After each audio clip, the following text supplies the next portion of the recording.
اکثر لاحاصل کا درد تمہاری زندگی کا روپ بن کر تمہیں مایوسی کی گہری کھائیوں میں دھکیل دیتا ہے۔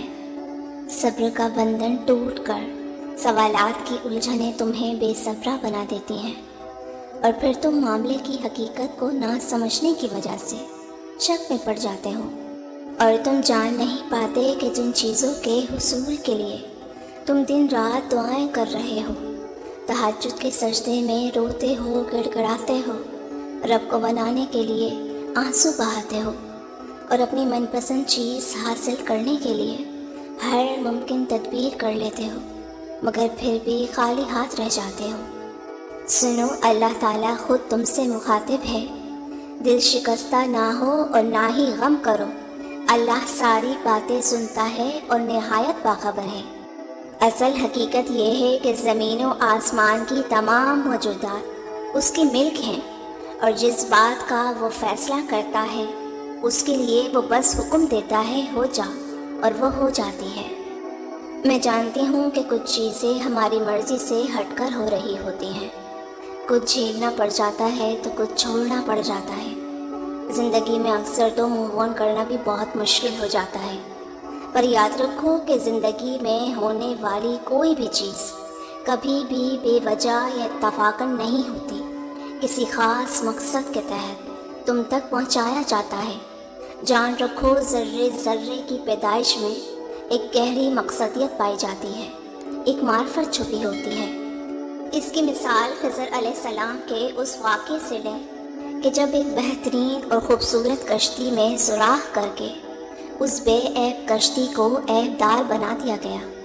بظاہر یہ ایک ظلم نظر آ رہا تھا، لیکن در حقیقت اس میں اس کشتی کو بچانے کی حکمت پوشیدہ تھی۔ واقعہ یہ ہے کہ تمہارا رب غیر محسوس تدبیروں سے اپنی مشیت پوری کرتا ہے، بے شک وہ علیم اور حکیم ہے۔ اصل میں تم صرف تعلق ٹوٹتا دیکھتے ہو اور لمیٹڈ سوچ کے اندر چیزوں کو سمجھ نہیں پاتے۔ سورہ بقرہ میں اللہ تعالیٰ خود فرماتا ہے، شاید ہو سکتا ہے کہ تم کسی چیز سے محبت کرتے ہو، تم کسی چیز کو اپنے لیے اچھا سمجھتے ہو، لیکن وہ تمہارے لیے اچھی نہ ہو، اور ہو سکتا ہے تم کسی چیز کو اپنے لیے برا سمجھتے ہو، لیکن وہ اصل میں تمہارے لیے بری نہ ہو۔ اللہ جانتا ہے اور تم نہیں جانتے۔ جانتے ہو، جس دن ایک انسان یہ فیصلہ کر لیتا ہے کہ اللہ مجھ سے بہتر جانتا ہے، اللہ کی حکمتیں مجھ سے بہت بہتر ہیں، پھر وہ اللہ کی مرضی کی بات کرتا ہے۔ صحابہ کہا کرتے تھے کہ جب ہم دعا مانگتے ہیں اور ہماری دعا قبول کر لی جاتی ہے تو ہمیں بہت خوشی ہوتی ہے، اور جب اللہ ہماری دعا قبول نہیں کرتا تو ہمیں اور بھی زیادہ خوشی ہوتی ہے کہ اب جو ہوگا وہ میرے رب کی مرضی سے ہوگا، اور میرے اللہ کی مرضی میری مرضی سے لاکھ بہتر ہے۔ جانتے ہو، اللہ تمہیں تمہاری ماں سے زیادہ چاہتا ہے، تو ایسا کیسے ہو سکتا ہے کہ اللہ تمہارے ساتھ وہ معاملہ کرے جو تمہارے لیے برا ہو؟ یہ بھی تو ہو سکتا ہے کہ جن دروازوں کے کھلنے کا تمہیں شدت سے انتظار ہو سکتا ہے وہ اتنے کھوکھلے ہوں کہ کھلتے ہی ٹوٹ جائیں۔ اللہ نہ کرے اس سے بڑا لاس کوئی تمہاری لائف کا ہو جائے۔ تم ان چیزوں کا غم ہرگز نہ کرو جو تمہیں حاصل نہیں۔ سورہ بقرہ میں اللہ خود فرماتا ہے، عین ممکن ہے جو چیز تمہیں پسند ہو وہ تمہارے حق میں بری ہو۔ زندگی میں کئی بار ایسا ہوتا ہے کہ تم سمندر کے بیچوں بیچ ڈوب رہے ہوتے ہو، اور اللہ تعالیٰ آپ کا ہاتھ پکڑ کر آپ کو کنارے پر لے آتا ہے۔ وقتی طور پر تم روتے ہو، ریگریٹ ہوتے ہو، پیچھے مڑ مڑ کر دیکھتے ہو، واپس جانے کا تصور کرتے ہو، لیکن اللہ تمہیں یہ احساس دلوانا چاہتا ہے کہ تم غلط ٹریک پر ہو۔ یہ دروازہ صرف اس لیے بند پڑا ہے کیونکہ اس کے پیچھے کچھ پوشیدہ حقیقتیں ہیں جو ظاہری طور پر تمہیں متاثر کر رہی ہیں۔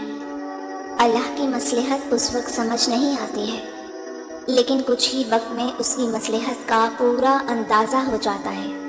یاد رکھو، تمہاری زندگی کا بیسٹ پلانر ایک اللہ ہے۔ تمہیں کون سی چیز کب چاہیے اور کب دینی ہے وہ اس کی بہترین حکمت عملی کرنے والا ہے۔ اللہ فرماتا ہے ایک منصوبہ تم بناتے ہو اور ایک اللہ، اور اللہ بہترین منصوبہ ساز ہے۔ جب تم اللہ کے کاموں کی فکر میں خود فکر مند رہنے لگتے ہو تو مشکلات میں گھر جاتے ہو، جبکہ اللہ اپنی مصلحتوں اور حکمتوں کا کوئی نہ کوئی سرا تم پر ضرور چھوڑتا ہے، مگر تم سمجھ نہیں پاتے۔ قرآن کہتا ہے اللہ جو کچھ چاہتا ہے مٹا دیتا ہے اور جس چیز کو چاہے قائم رکھتا ہے۔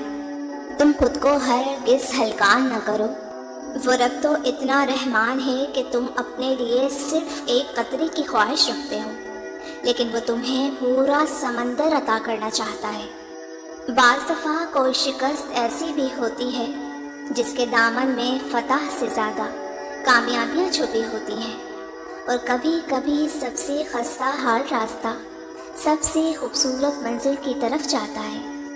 اور اگر تم بار بار اس خوف میں مبتلا ہو جاتے ہو کہ جو چیزیں تمہارے دل کا سکون ہے یا جو چیز تم چاہتے ہو وہ تم سے چھن نہ جائے یا تم سے بدظن ہو کر چھوڑ نہ جائے، تو یاد رکھو جب عطا کرنے والی اللہ کی ذات ہے تو لوگوں کی کیا اوقات کہ تم سے کچھ چھین سکیں۔ تم اپنے دل کی بے کلی اور بے اطمینانی سے خود کو کمزور نہ پڑنے دو۔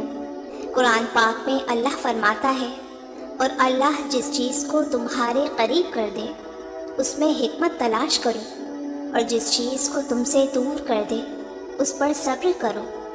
نہ ہی تیرے رب نے تجھے چھوڑا اور نہ ہی دشمنی اختیار کی، اور تمہارا آنے والا دور گزرے ہوئے دور سے بہت بہتر ہوگا۔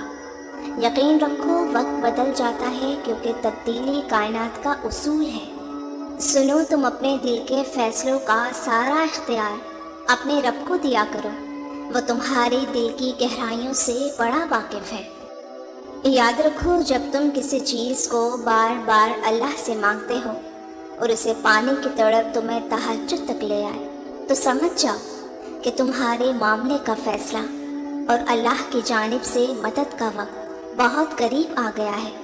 تمہاری دعاؤں کا جواب جب بھی آئے گا کن سے خالی نہیں آئے گا، کیونکہ جو راستہ اللہ کی طرف لے جائے اس راستے کی منزل خوشیوں اور سکون سے بھری ہوتی ہے۔